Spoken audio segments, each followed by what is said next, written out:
that anything said during the meeting will be in the public domain. So, can I now welcome the Chairman and Vice Chairman of the Council?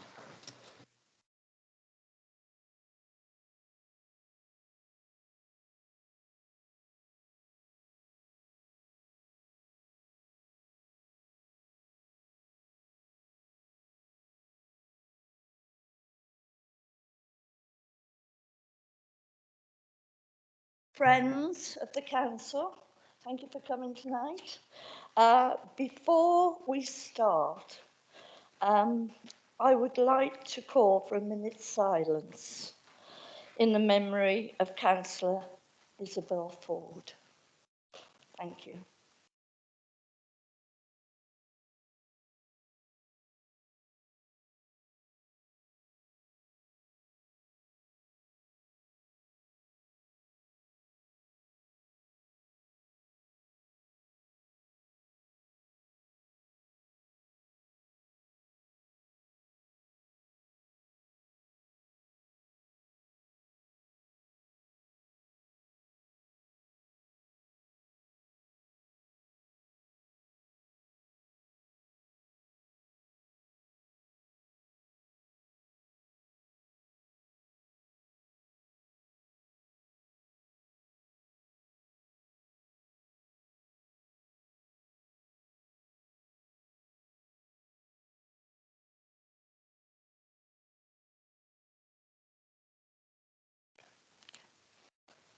Thank you very much. I now call on my lovely chaplain, Rich Clarkson, to take us through prayers. Thank you, Rich. Thank you. So let us pray. Heavenly God, as we gather here this evening, we hold before you the district of South Staffordshire which we serve, and we give thanks for the many blessings we have seen and shared in over the past year. We pray that, guided by you, we may continue to work together to foster the thriving of commerce and community and protect the vulnerable who live in our midst. We remember with sorrow and thankfulness those councillors and officers who have died over the past year, particularly remembering Councillor Reg Williams, Councillor Brian Edwards, Councillor Isabel Ford, Sue Meredith, and Pam Hind. May we be inspired by their examples to continue to work on behalf of all in our communities. We pray for this annual meeting and for each person here present. We give thanks for the work of the outgoing chair, and we pray for the incoming chair. We pray for the coming year, for wisdom in decision-making and compassion in our priorities, and we pray for grace in building fellowship and community within these walls. Finally, we bring before you our own particular concerns and those people close to each one of us who are in our thoughts and prayers at this time. We ask all this in the name of Jesus. Amen.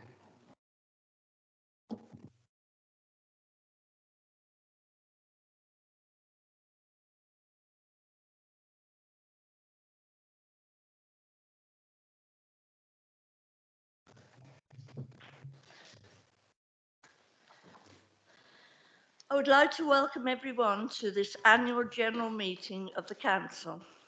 Before we begin the meeting formally, as you know, members, we were recently awarded the Council of the Year award by IESIS, along with a gold award for asset management and generation for the Community Hub project, and a gold award for working together for the localities plus model.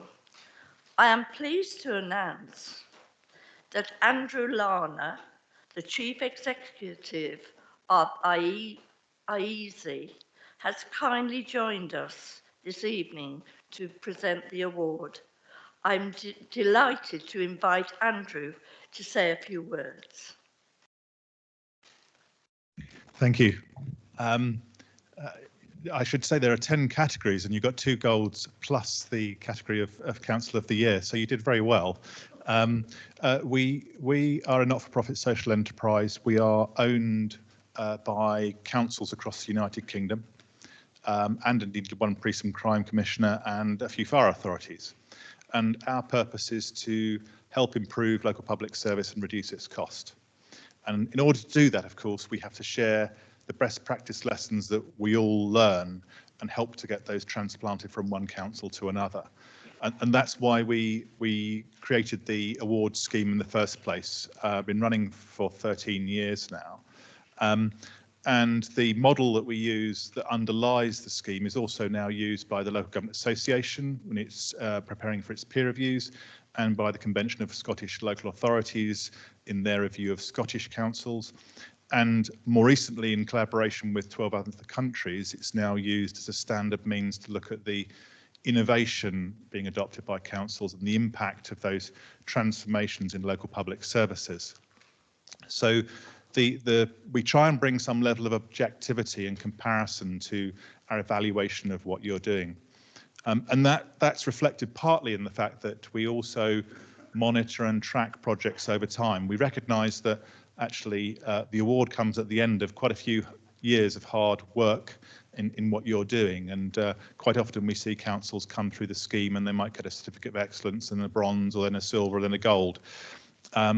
So it is rooted in the real world. And what we also do is we pass the scripts, the submissions, to judges in other countries. So the script that you submitted for each of those categories will have gone to 12 different judges across the world who looked at what you're doing. And they would reserve the top 20% of marks to those things they think actually reach a global benchmark. So they would look at things like the way in which you're working with your localities, the way in which, not just what you've achieved in terms of the building, but the way you've done it and what's the outcome has been. And in your particular case, it was very clear to them that you were doing something that actually, in their view, was far better than the things they were seeing in their councils in their countries. So from them, you were a world benchmark. And that's something that isn't often achieved. I would say that in the awards, if you don't make the grade, we actually don't award in that category. So it is an objective mark. So A, to get the gold, and B, to get then on top of that Council of the Year is a true recognition from all of those judges from across the world. So the only other thing perhaps to say is that just in terms of the competition, there were over 250 submissions there, so, which is and from right across the public service. So, you know, your achievements actually are testimony to the hard work of you and of your officers in delivering what has been a truly transformative experience for your local residents, which of course is what it's all about. So without further ado, I'd like to come and represent the award to you for Council of the Year. Thank you.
This is a wonderful achievement, isn't it, to have this fourth award?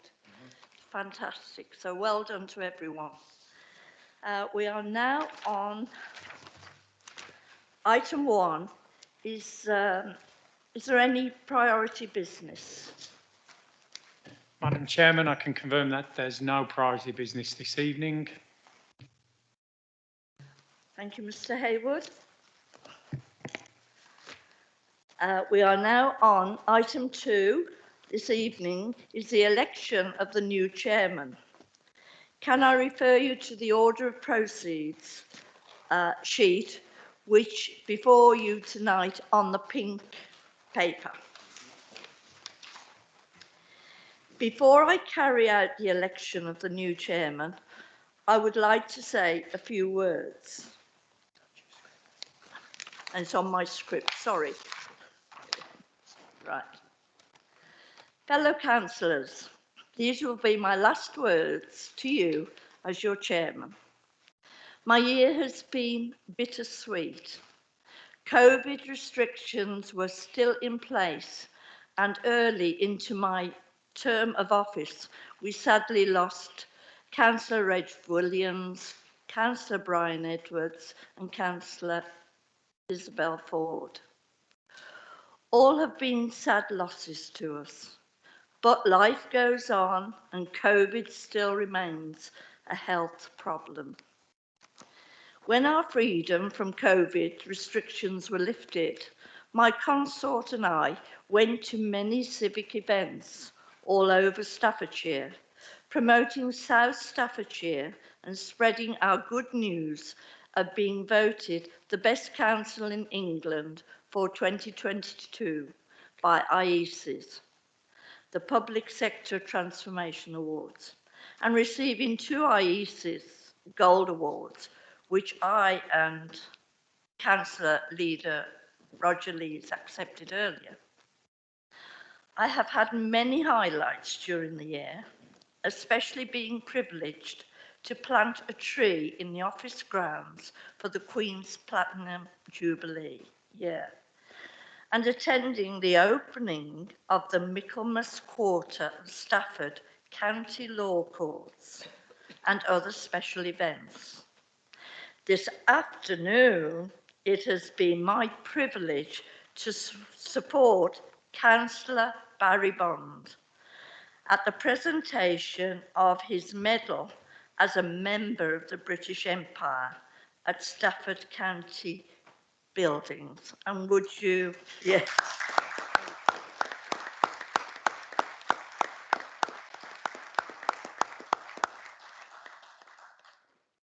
A wonderful afternoon, and it was lovely to see Barry too. We have made many friends with the mayors and chairmen and consorts in Staffordshire and over the borders. But all this could not have happened without the help and support from Helen Astley, Tom Reynolds and Anne Stoker, who were there to lend a hand with my 2 fundraising events and the administration. Helen has now retired, so I would like Tom and Anne to come forward and receive a gift to show my appreciation.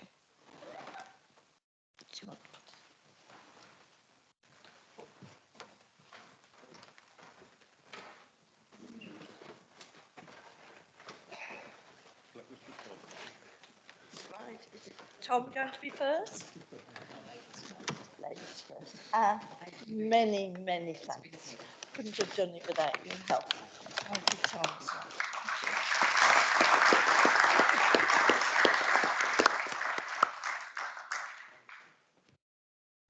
I would also like to thank my chaplain, Rich Clarkson, for attending the council meetings and giving us lovely prayers. Rich, please can you come forward to accept a small gift for giving me the support over the year?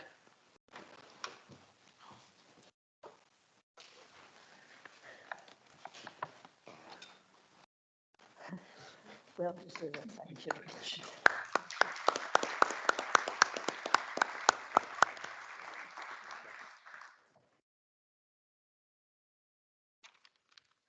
I must also take the opportunity to praise the Chief Executive, Dave Haywood, Lorraine Folks, and officers and staff of the Council, together with our leader, Roger Lees, for their hard work on behalf of the Council that I am proud to be part of.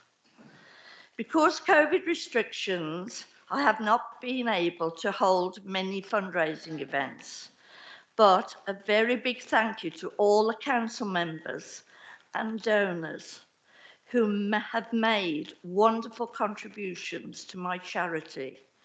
I have managed to raise £3,036 for the Cancer Research UK. Thank you. As the saying goes, all good things must come to an end. So thank you all for giving me the honour of being your chairman. That's a photograph.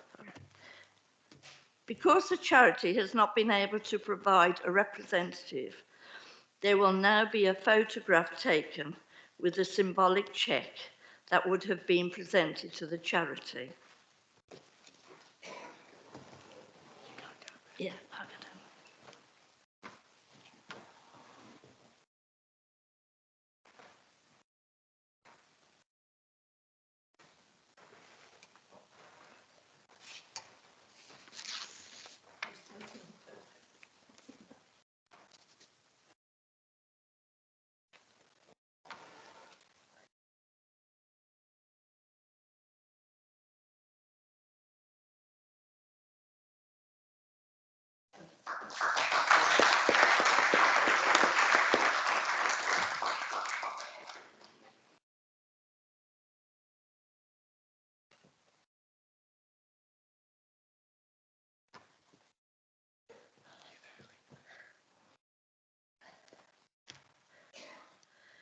Thank you so much.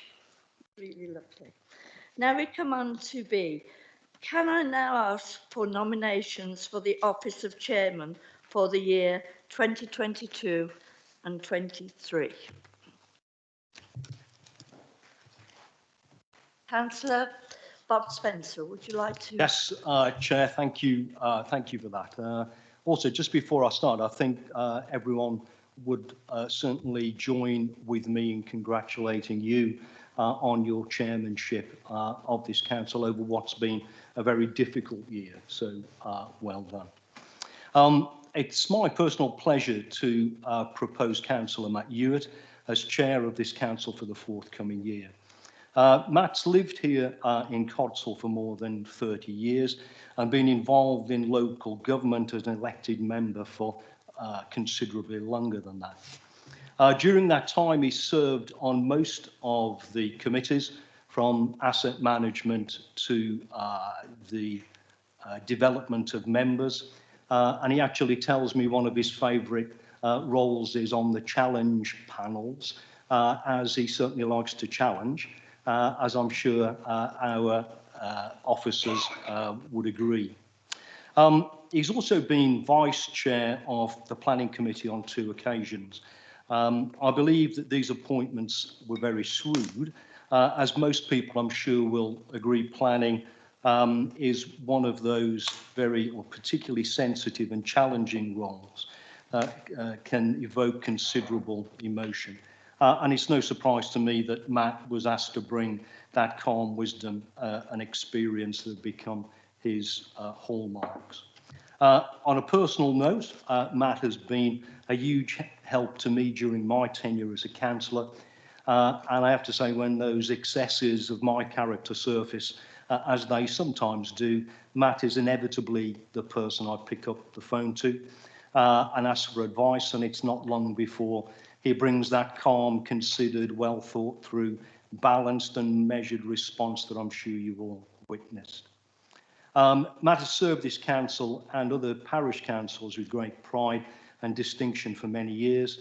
And given the challenges and difficulties that lie ahead, not only for this council, but all councils as we move forward, I feel that we would all agree that we'd feel reassured and confident with Matt at the helm.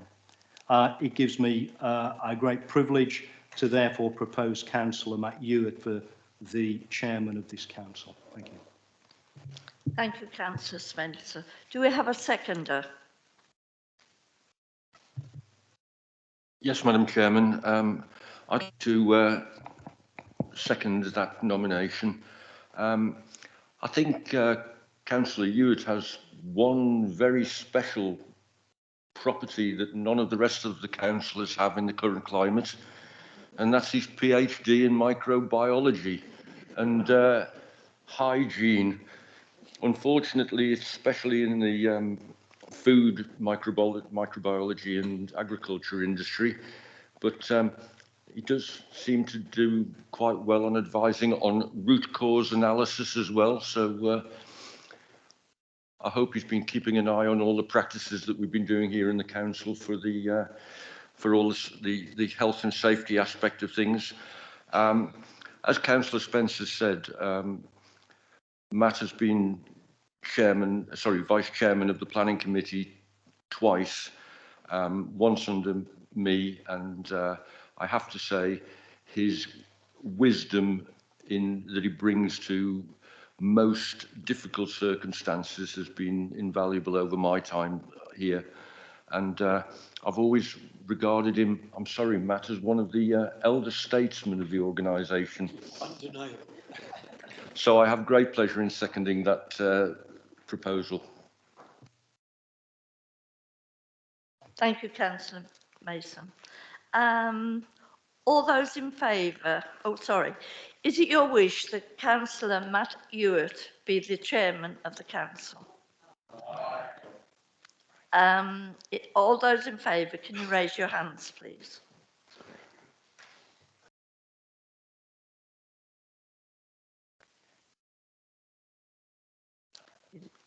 Thank you very much, members. This was unanimous vote. I can confirm that Councillor Matt Ewart is now the chairman of council for the municipal year of 2022 to 2023. Oh.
Can I ask the chairman to sign the declaration of acceptance of office?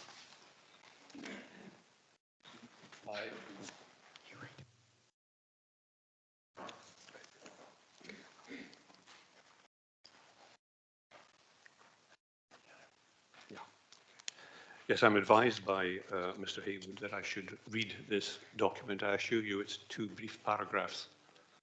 I, Matt Ewart, having been elected to the office of Chairman of the Council of the District of South Staffordshire, hereby declare, block capitals, that I take office upon myself and will duly and faithfully fulfil the duties of the office according to my best judgment and ability. I undertake to be guided in the performance of my functions in that office by the Code of Conduct for Councillors adopted by South Staffordshire Council. Thank you.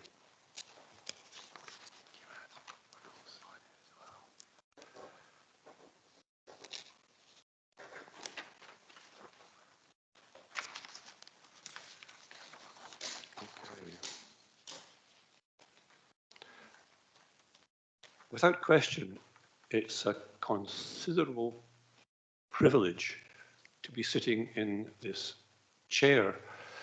I did reflect, you know, members, on some of the matters that being here gives rise to. I was reminded, for example, when I first joined this council 11 years ago, I was somewhat confused as to exactly what the process, the procedures, and for that matter, the expectations were. For example, I couldn't quite fathom why we had a chairman and a leader of the council. Fortunately, I subsequently discovered that all the hard work is done by the leader. Immensely helpful. But in order to resolve the question and come to a better understanding, I ventured to ask the late and very much lamented Robbie Marshall something like, "What is the chairman for?" And he replied without hesitation, "It's a figurehead." Or to put that another way, the chairman is someone who represents the council, mainly at various civic events. I may say, just as an aside, when Councillor Mason joined the council, he encountered precisely, as I understand it, the same questions. You know, how does a new councillor know how the matter ought to be handled and played? And it's to his immense credit that he, in fact, succeeded in having some kind of induction process for new councillors introduced, for which we should all be somewhat grateful. I'm not at all sure, Councillor Mason, if you would rate that as your most outstanding contribution, but valuable nonetheless. So as I was saying, the privilege, the honour of having the good fortune to have my year as chairman coincide with the year when we, South Staffordshire Council, are the UK Council of the Year, I venture to offer a minor correction to the outgoing chairman, who said it was the the English Council of the Year. It's the whole of the UK, as Andrew Larmer pointed out in his little speech earlier on. That award, this award, in fact, here, is an incredible achievement. I'm not going to restate the reasons why it is, but I would like to say that I've always felt that we've had an incredibly strong team of officers, as well, of course, as yourselves, the members, all of whom contribute through a form of teamwork to the success of this council. In fact, the teamwork, arguably, Mr. Haywood, it's not unlike football, is it, really? In any event, I'll wind up now and simply say that I'm awfully pleased to be in this position. I do thank you for the faith that has been placed in me in that matter, and I will certainly do my best, as I have just read out from the document, to discharge these duties properly and fully. Thank you very much.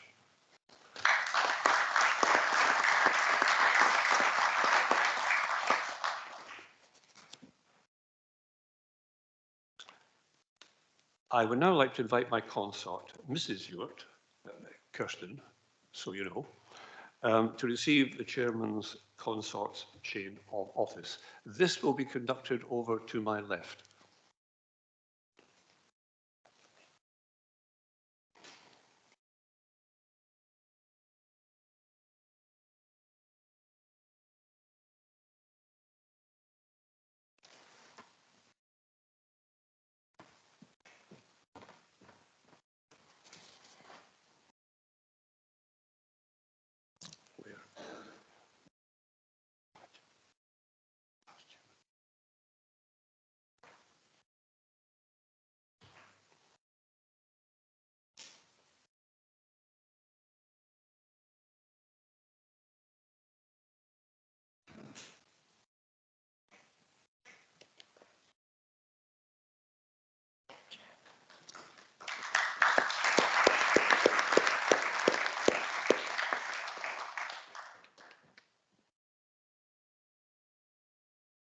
I mentioned earlier civic events. I have to say to you, members, that my wife is looking forward to the next year immensely. It is now my absolute pleasure. You will, of course, be aware that all outgoing chairmen receive a badge. In fact, I see that Kath is wearing hers. And this is the badge for the outgoing chairman. Councillor Heanley, I'm pleased to present that to you. Thank you. And if Mr. Heanley, Ken, would like to come forward, I will similarly present his consort's badge. Thank you very much indeed. Thank you.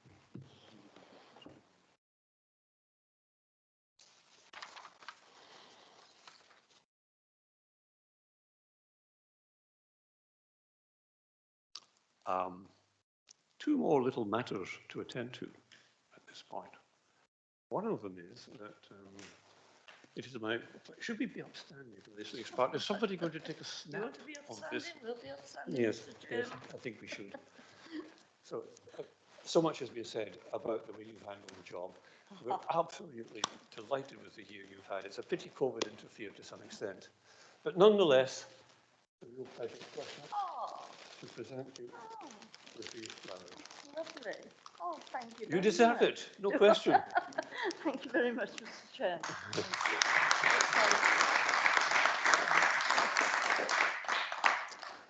In addition to that, and this is one of these last-minute bolt-on items, I do believe there's another presentation due, and I'll call upon Councillor Cox to make that presentation. Councillor Cox, thank you. Thank you, Mr. Chairman. It's my pleasure to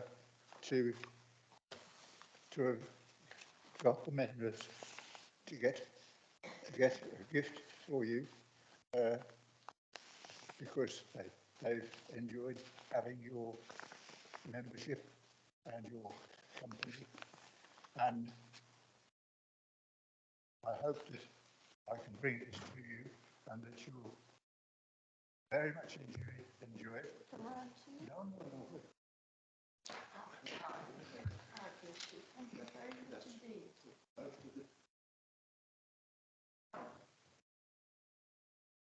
Thank you very much. That's not what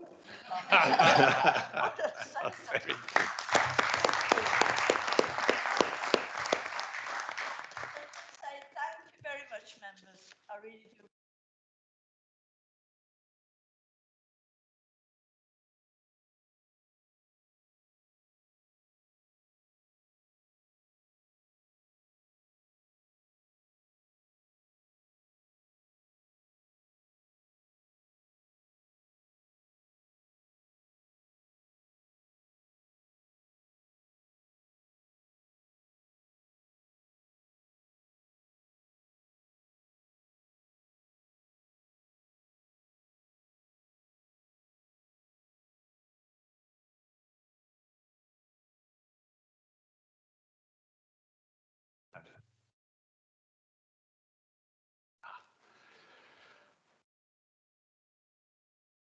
We now move on to item 3, which is the election of the Vice Chairman.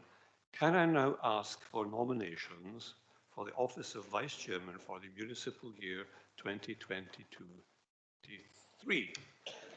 Councillor Spencer. Oh, I'm sorry, I've been misled.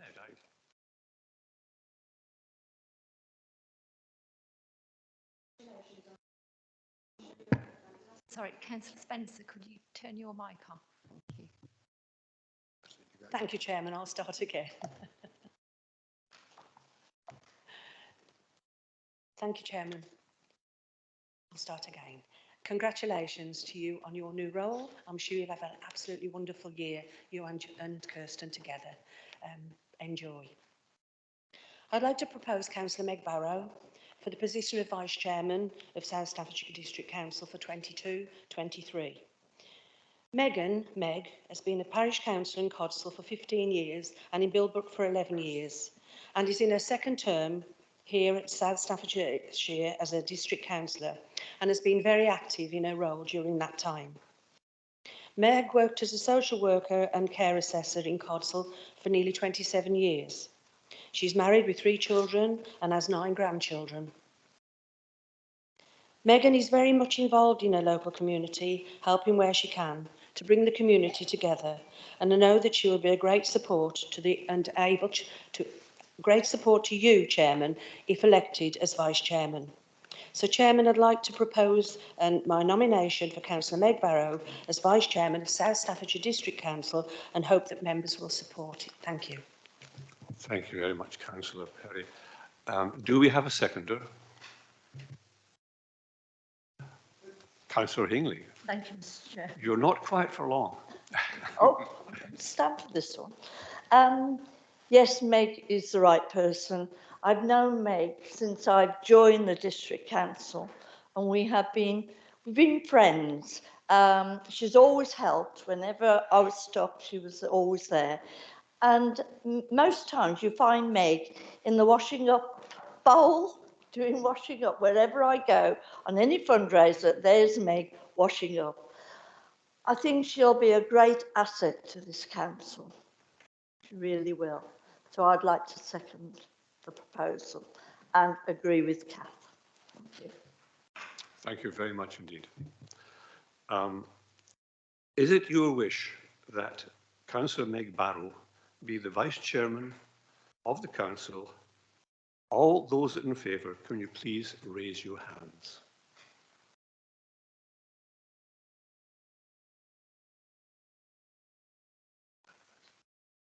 I am advised that it is unanimous, and I will thereby invite Councillor Barrow to occupy the chair on my right. Thank you.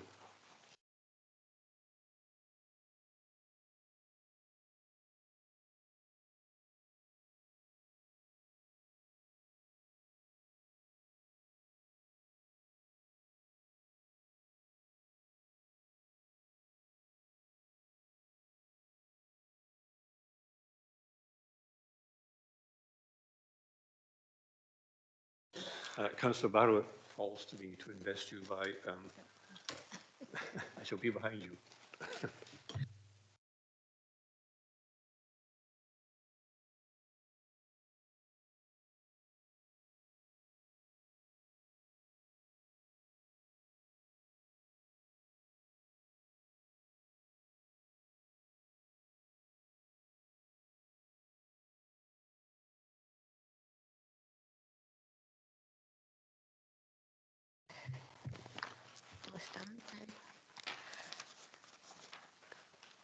I am absolutely delighted, I can't think of another word for it.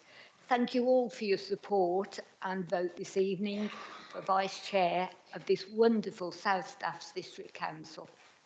It gives me great pleasure to accept the position, and I will do my utmost to help both our Chair, Councillor Matt Hewitt, who I've known for many years. I know his good points and his faults, believe me. So we go back a long way.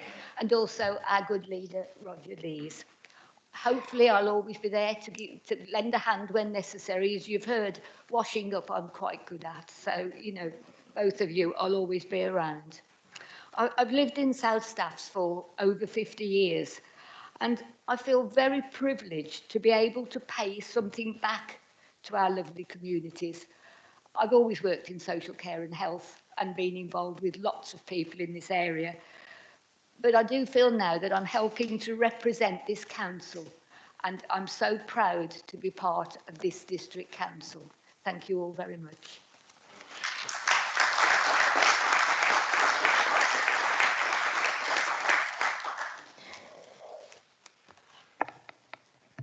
Thank you, Councillor Barrow. I look forward to cooperating.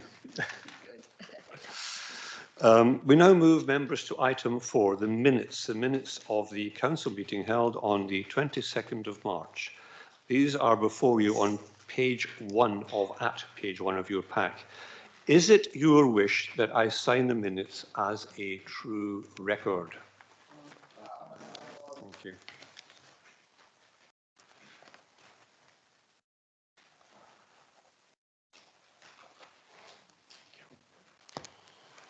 I must now move on to item 5, apologies. Mr. Haywood, are there any apologies? Yes, there are, Chairman. We have apologies from Councillor Evans, Davis, Boyle, Mrs Allen and Mrs Sutton. Thank you very much. And again, declarations of interest, item 6. Are there any declarations of interest this evening?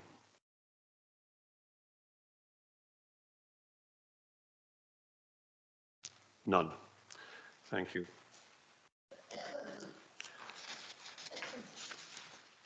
We now move on to item 7. I would like now to pass over to the Leader of the Council to notify the Council of the members of the Cabinet for municipal year 2022-23. and the member appointed as deputy leader for that municipal year. Councillor Lees. Thank you very much, new chairman. Good evening, members. As I said when I was elected leader, I wish to keep a steady ship, further developing our value for money sustainable transformation policies. As such, my cabinet for the municipal year 22-23 and the member appointed as deputy leader will not change and are listed on the blue sheet you have before you.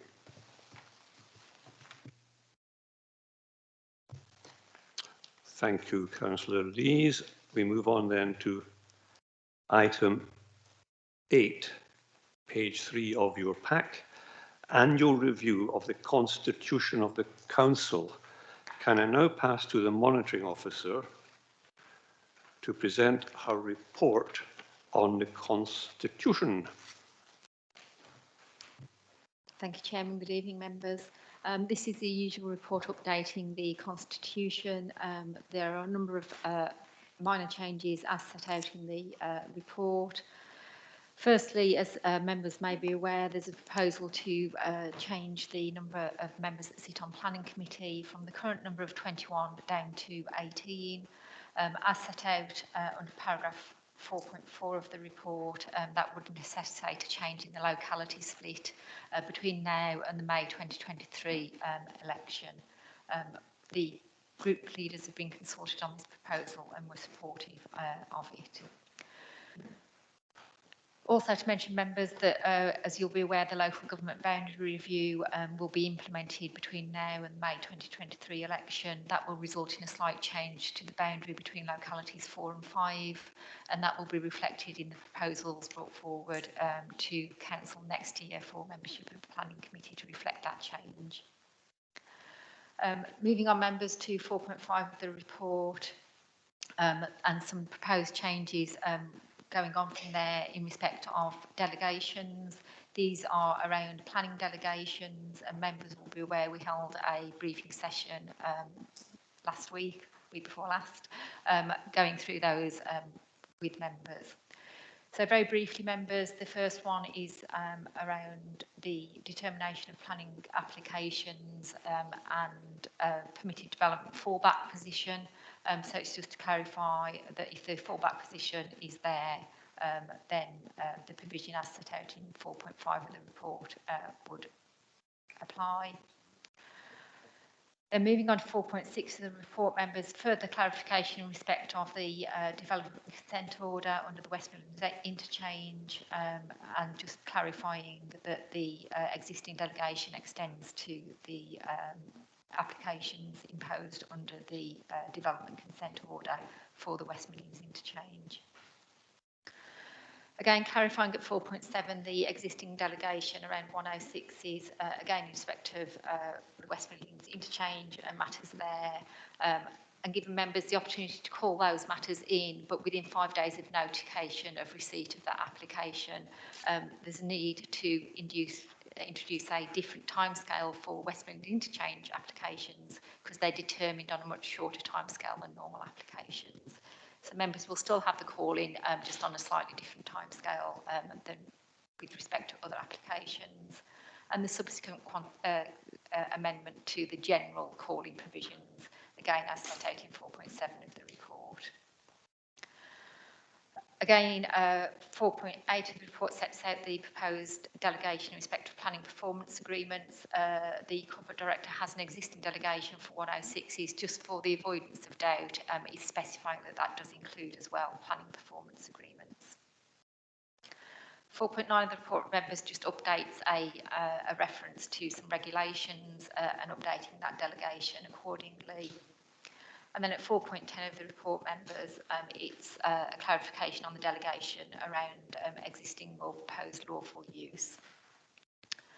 And again, that's for avoidance of doubt and for clarity, just specifying some of those applications in more detail under the proposed 2.7 as set out in the report. Any application for a modification of a planning obligation would be notified to the Chairman of Planning Committee and to the relevant ward members before that matter was determined under that delegated power. So again, issue members have input into that process.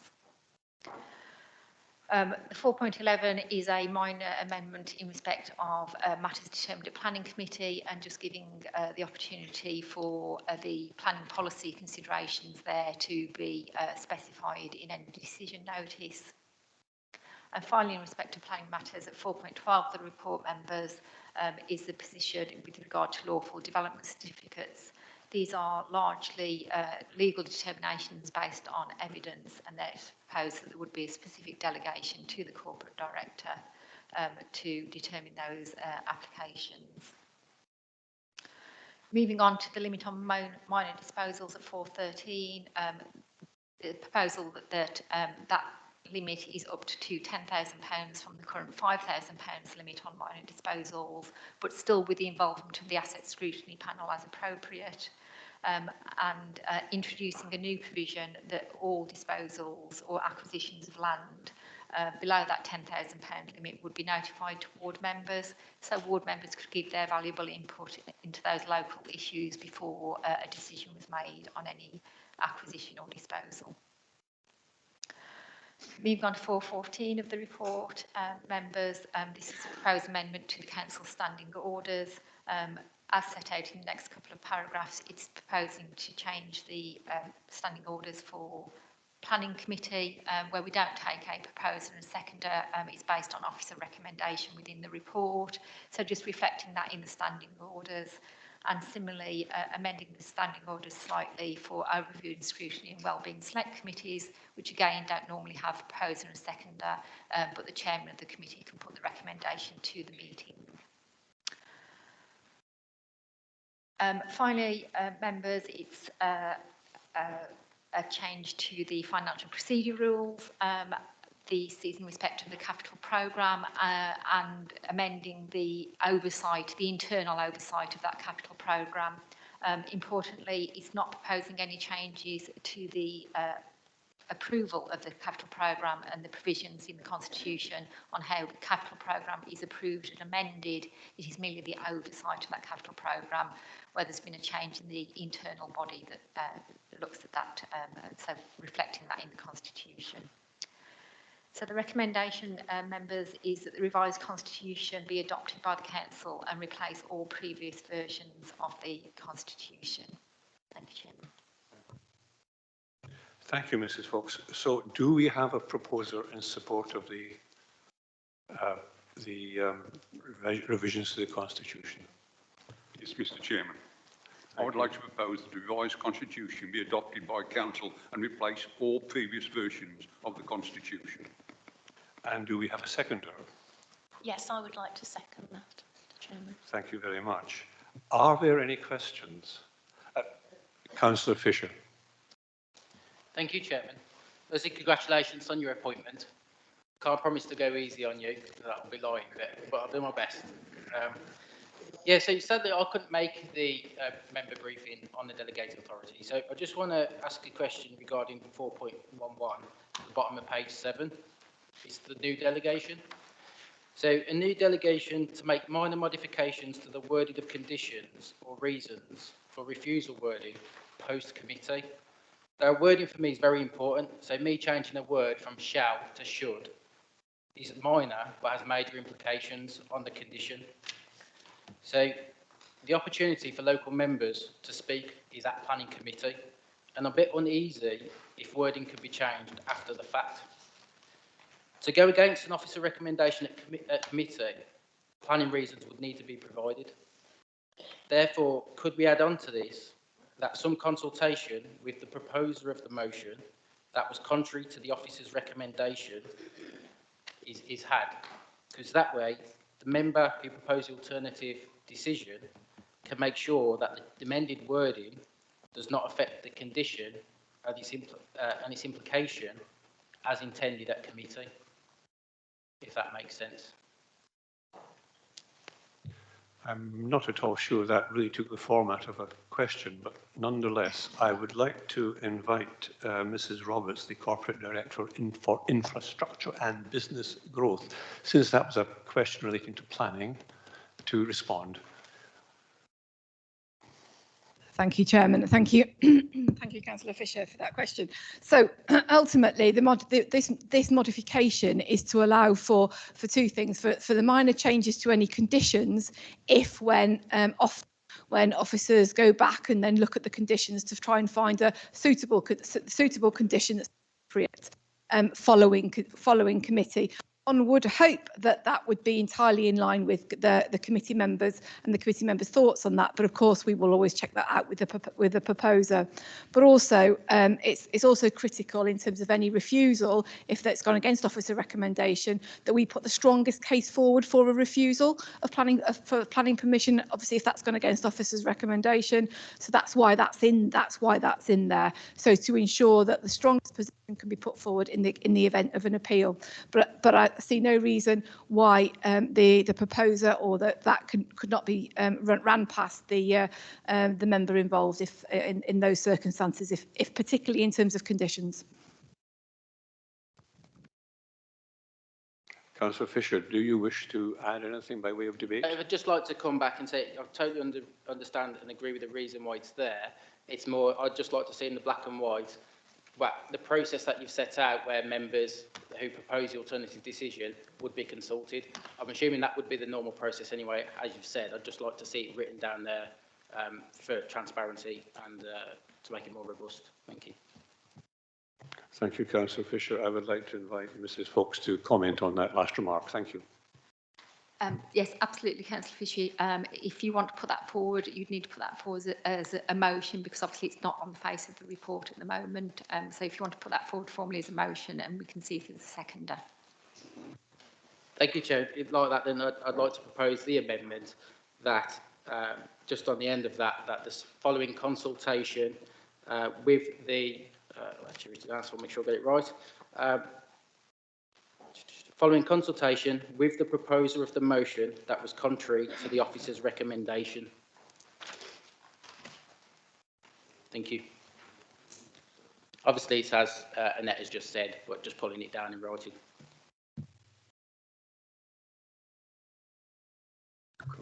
Yes, do we have a seconder for the motion? I'm not quite sure which hand went up first. Does it really matter? Cope, Councillor Cope, thank you so much.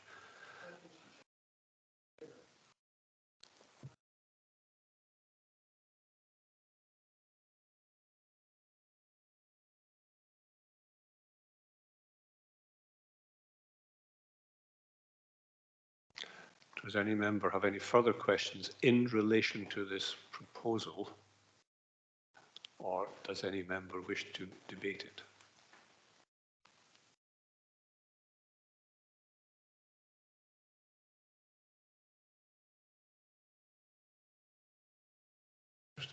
So the position is then that I must invite members to vote on the motion that has just been proposed and seconded. Okay, we're not at this stage in voting on the amendments to the Constitution. We're simply voting on whether or not as members we accept the proposal duly seconded. So those of you who would like to support the proposal, please show by raising your hands.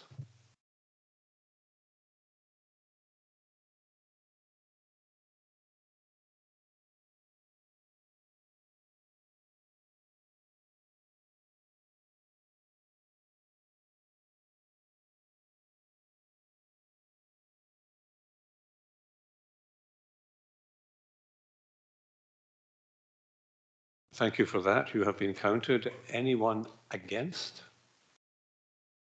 And do we have any abstentions?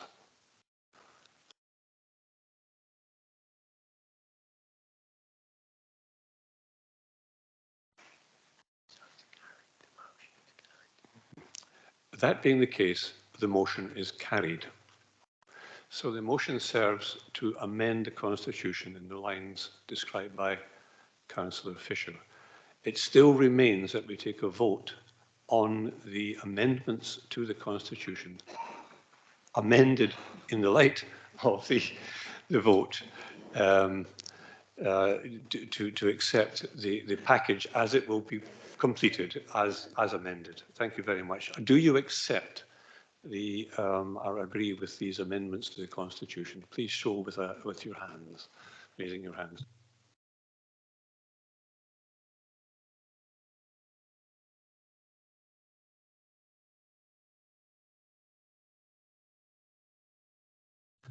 I'm advised that that is unanimous. Therefore, the motion is carried. Thank you so very much. We now move on to item 9, which commences on page 11 of your pack. And this is the report of the monitoring officer on political balance, and I thereby pass to the monitoring officer. Thank you. Thank you again, Chairman.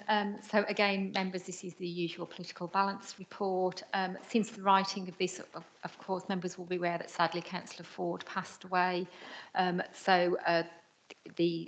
The actual number of seats held by the Conservative as of today is 35 rather than 36 as in the report. I have consulted with the group leaders who have indicated that they're content to proceed on the basis as set out in the report, pending the by-election, which will take place shortly. And just to reiterate to all members, the impact of that vacant seat has a very minimal impact on political balance and doesn't significantly change the overall balance, and the seat will be held as a vacant seat on the Wellbeing Select Committee in effect. So the proposals are as set out in 4.7 of the report for the various committees, and the recommendation is that the overall proportions for committees as set out are approved. Thank you, Chairman. Thanks very much, Mrs. Fox.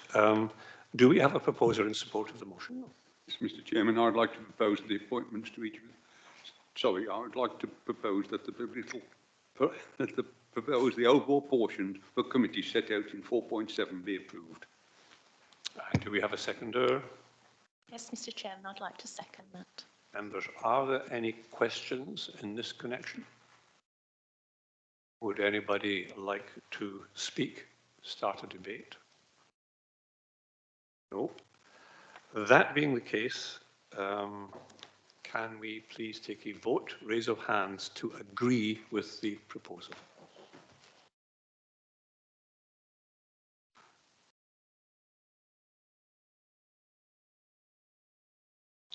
That again, thank you members, is unanimous and the motion is thereby carried. Right. We will now go through the appointments to each committee panel and other positions from items 10 to 30.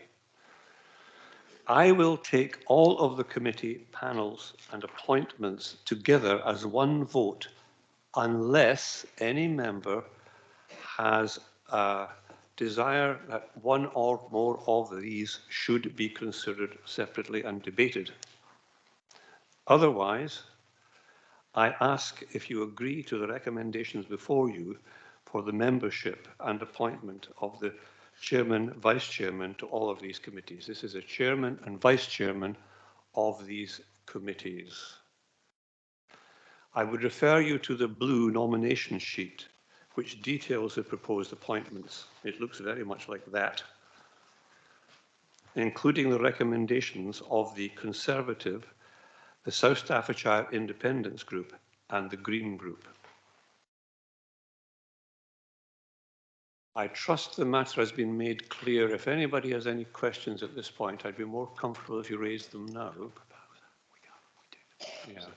Else, I would like to seek a proposer for the agreement to the matters on the blue sheet.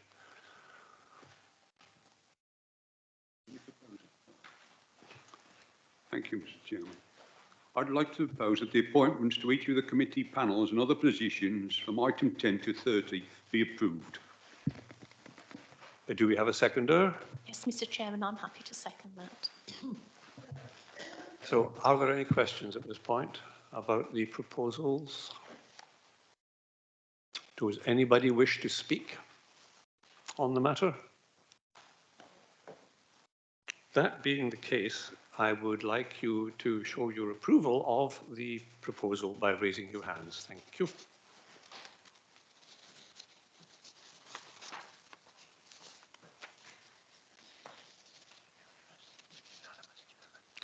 I am advised that it is unanimous. Thank you very much.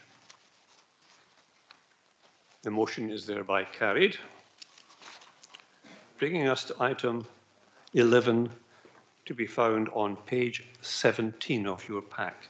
This is the calendar of meetings for the forthcoming civic year. I would seek that you approve that calendar of meetings by a simple assent. The word "I" comes to mind. Thank you very much indeed. This allows me to move on to item 32. Mr. Haywood, are there any questions pursuant to Rule 11.4? None, Mr. Chairman. Thank you very much.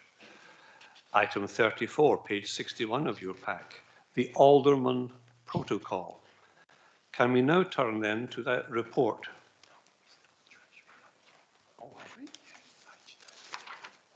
Oh, goodness me, I've turned over 2 pages. I do apologise. I'll now wind back to item 33, page 19 of your report, and thank you for drawing that to my attention. Should now turn to the report on Treasury Management Strategy. I will call on the Section 151 officer, Peter Shakespeare, to present the report. Mr. Shakespeare. Thank you, Chairman, and good evening, members. Members will be aware that the Council is required to annually approve a Treasury Management Strategy that establishes investment and borrowing policies for the Council for the forthcoming period. The strategy reflects and takes account of the CIPFA Code of Practice on Treasury Management and the CIPFA Prudential Code. The strategy includes the Council's prudential indicators, which are designed to demonstrate that the Council has a prudent, affordable and sustainable approach to financing its capital spending plans.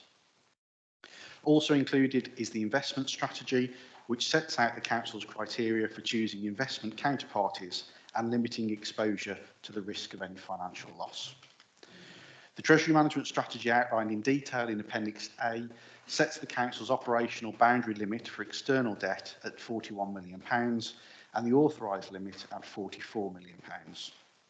These limits are based on prior year's spend on the capital programme, as well as planned capital expenditure of £37.7 million, as approved by full Council on the 22nd of February 2022. Should these plans change, however, these limits will be revisited. The strategy is a detailed document, as you'd expect, in order to comply with statute, relevant codes and guidance. It does, however, allow officers within the Treasury management function to balance debt and investment operations to ensure liquidity of funds or the ability to make spending commitments as they fall due, either day-to-day revenue or larger-scale capital projects. So the recommendations within the report that we ask members to approve is that, firstly, the prudential indicators and limits for 22-23 to 24-25, the minimum revenue provision statement, which sets out the Council's policy on MRP, the Treasury Management Strategy for 22-23 to 24-25, the authorised limit, and the investment strategy for 22-23. Thank you, Chairman. Thank you very much. Do we have a proposer in support of this report? Yes, Mr. Chairman, I'd like to propose that the Council approve each of the 5 key elements of this report. Thank you. And do we have a seconder? Yes, Mr. Chairman, I'm happy to second that. Thank you so much. Are there any questions from members? Unsurprising. Does anyone wish to speak on the matter?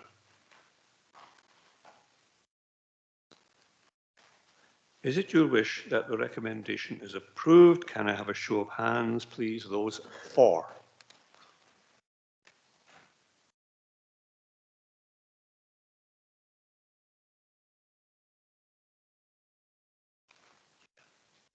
I'm advised that is unanimous. Thank you very much, members, for that. And we will now move on to the earlier trailed question of the Alderman Protocol. We can now then, I will now again call upon the monitoring officer, who has had a very busy evening thus far and is still keeping busy, to present the report. Thank you so much, Mrs. Fox. Thank you, Chairman. So the purpose of this report, members, is to introduce or establish a protocol for conferring the title of Honorary Alderman. In accordance with the legislation, which is the 1972 Local Government Act, the title of Honorary Alderman can be conferred on persons who have, in the opinion of the Council, rendered eminent services to the Council, but who are no longer councillors of the Council. We don't currently have a protocol, so this would be seeking to establish that protocol in the first instance. As set out at 4.6 of the report, aldermen can take part in civic events, can attend full council, and indeed I can see we have an honorary alderman with us this evening, and it's proposed that going forward they be awarded a badge of honorary alderman, which we don't currently do. The criteria for appointment is set out at 4.10 onwards of the report, and there is a proposed nomination form that's appended to the report. So in essence, it would be for those persons who are no longer councillors, have served a minimum of 20 years on the district council, have rendered eminent service during that time, and have made a significant contribution to the council and the people of the district. In addition to the certificate of, if appointed as an honorary alderman, they would receive a badge of office, and we would have obviously an honorary alderman's board that their name would go on. So the recommendation, members, is the protocol as set out in the report is approved. Thank you. Do we have a proposal for approval of the report? Yes, Mr. Chairman. I would like to propose the protocol as set out in this report is approved. And do we have a seconder? Yes, Mr. Chairman, I'm happy to second that. Members, are there any questions in relation to this report?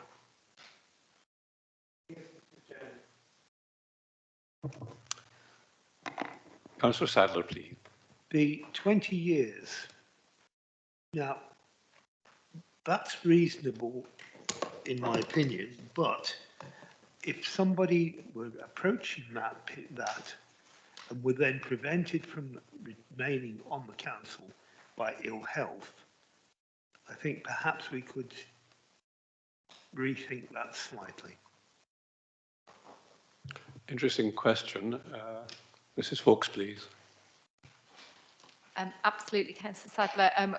This is a policy, and as with all policies, you can depart from that policy with good reason. So I think in those circumstances, if a nomination form came forward, that would come before members for consideration. Thank you, Councillor Sadler. You appear to be happy with that response. Does anyone else wish to speak? Apparently not. Can I have a show of hands, please, for the report?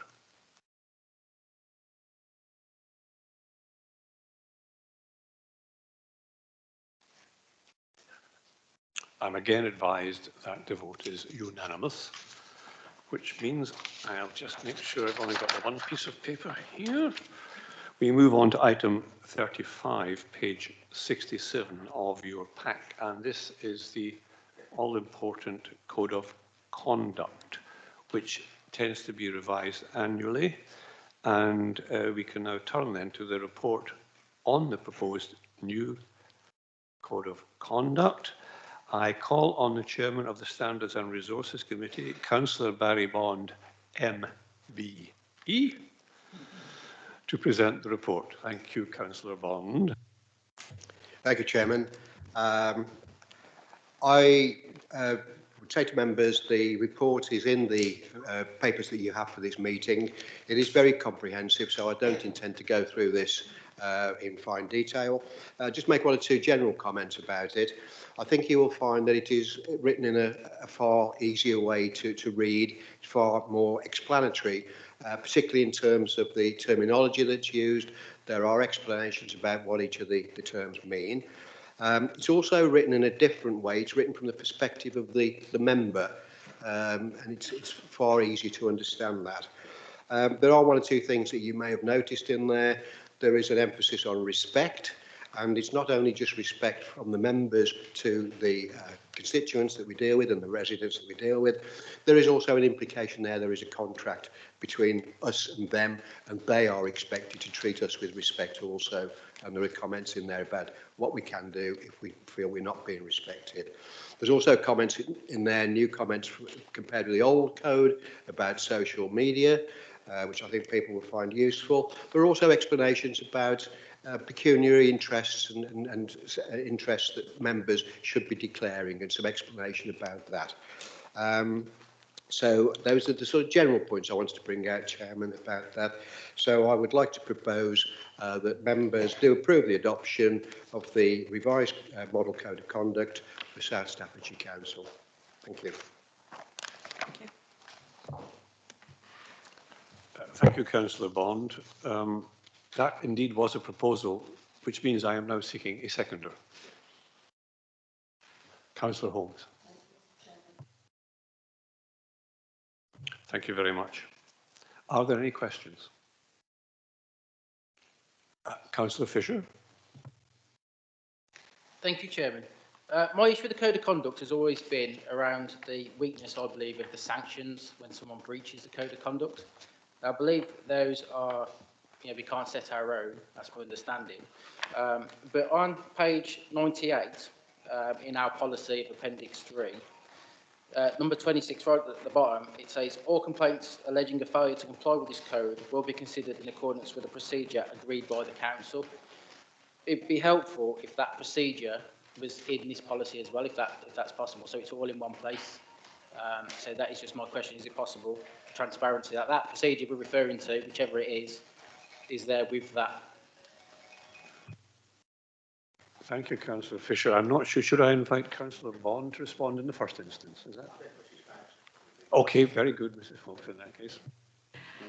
Thank you, Councillor Fisher. Yes, the Council's arrangements for dealing with Code of Conduct complaints, the current version is on the website, but yes, absolutely, it can be appended and made available to members.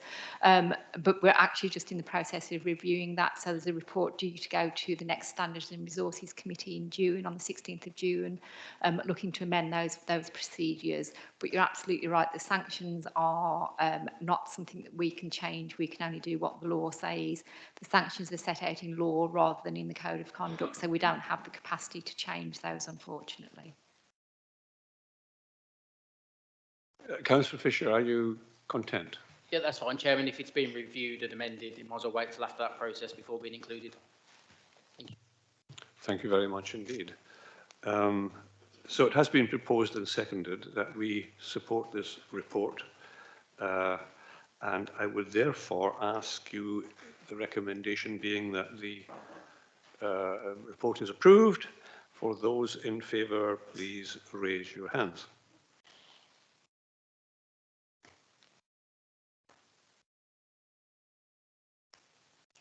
I do believe we have another unanimous vote. Thank you very much indeed. This brings me to item 36, page 101 of the pack. This is a report on the approval of absence. Can I now pass again to the monitoring officer to present the report? Mrs. Fox. Thank you, Chairman. You'll be very pleased to know this is the last report for me this evening, members.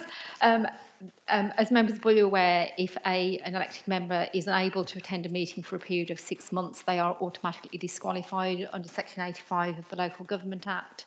Unfortunately, Councillor Beardsmore has been unable to attend in the last 6 months, and indeed in the 6 months prior to that. An approval of absence was granted in November of 2021 for Councillor Beardsmore. His issues with the ill health of a close family member continue, and he continues to find it difficult to attend meetings in Codsall due to those caring responsibilities. So the report is asking members to support a further approval of a period of absence in order that Councillor Beardsmore does not become automatically disqualified. And as set out in the recommendation, it's recommended that approval of absence, namely on the ill health of a close relative for Councillor Beardsmore, is approved. Thank you, Mrs. Fox. Do I have a proposer for this approval? Yes, Mr. Chairman. I would like to propose that Councillor Poobs the reason of absence, namely the ill health of a close relative for Councillor Frank Beardsmore. Seconder. Yes, Mr. Chairman, I'll happily second that. Thank you very much. And without further ado, I will invite a vote. Those for? Oh, sorry, I must invite questions, I'm told. My mistake. I've just been corrected. Yes. Are there any questions in regard to this matter? Would anyone else like to speak? So that being the case, we now move to the vote. Those of you who are for the report, this approval of absence, please show by raising your hands.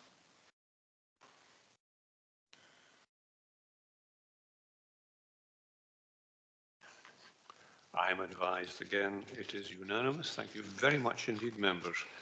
This brings me, as you may be pleased to hear, to item 37, the Chairman's announcements. I haven't done this before. I shall attempt to be brief.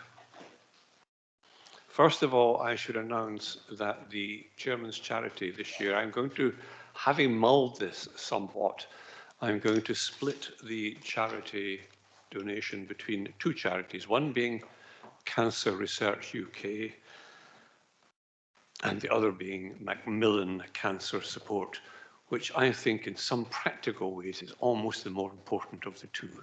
I suspect we're some distance away from curing cancer, but people who are suffering from it do need help. Right, thank you. I'll just run through, it's a funny thing, I think that this month in particular is a especially busy one for civic events. Frankly, I hope so, because the list is considerable. On the 15th of May, I have a civic service at Burton-upon-Trent. On the 20th of May, there's a civic dinner at Tamworth. On the 25th of May, if all goes to plan, I will be attending a garden party at Buckingham Palace.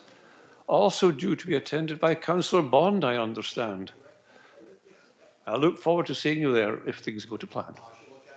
Thanks very much, yes. And on the 19th of June is my Civic Sunday, and I would hope to see lots of you attending that event. It doesn't, says he as a Scotsman, cost you anything. Think about it. I'll also be attending the Codsall Parish Civic Sunday on the 25th of June. I think that completes my announcements, other than to say, as has now been re-established, we can foregather in the members' room to enjoy refreshments, or in the cafeteria. Do I have the correct terminology, Mr.